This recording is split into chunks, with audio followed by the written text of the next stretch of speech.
Hello students, let's start this question. Which term of the AP 18, 16, 14 is -20? Okay.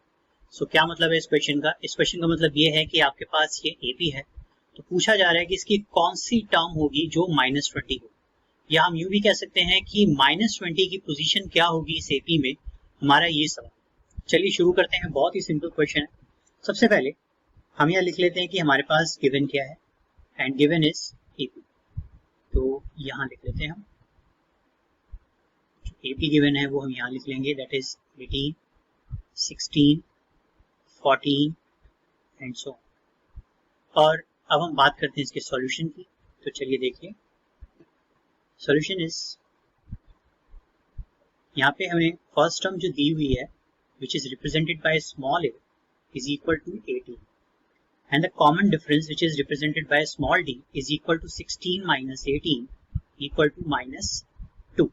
okay, and जो an हमें दिया हुआ है जिसकी पोजीशन हमें फाइंड करनी है term, that is -20, and we need to find its position, so we will let it small n. okay, अब देखिए जो AP में जर्नल टर्म होती है an, ओके, तो हम उसको कैसे रिप्रेजेंट करते हैं? हम उसे रिप्रेजेंट करते हैं an equal to a plus n minus 1 into D.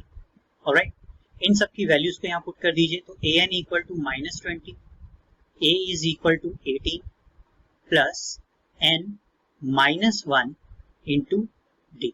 Okay, जब हम इसको सॉल्व करेंगे तो we will get -20 minus 18 equal to n minus 1 into D. तो डी की मैं वैल्यू इस स्टेप में नहीं लिखी थी, अब मैं यहाँ लिखूंगा, दैट इज -2। आगे सॉल्व करेंगे, it is -38 upon -2, okay, and this is n minus 1। ये -2 कहाँ से आया? यहाँ से ये तरह। इसको हम कैंसिल करेंगे, then we will get 19 equal to n minus 1। Alright, अब यहाँ से n की वैल्यू आ जाएगी।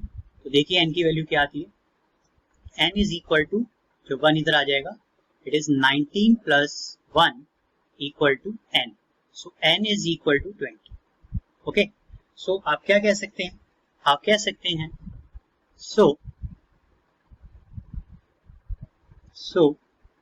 -20 will be the -20 will be the 20th term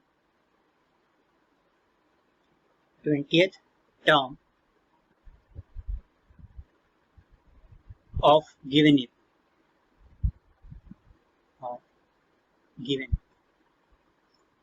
And the correct option is B.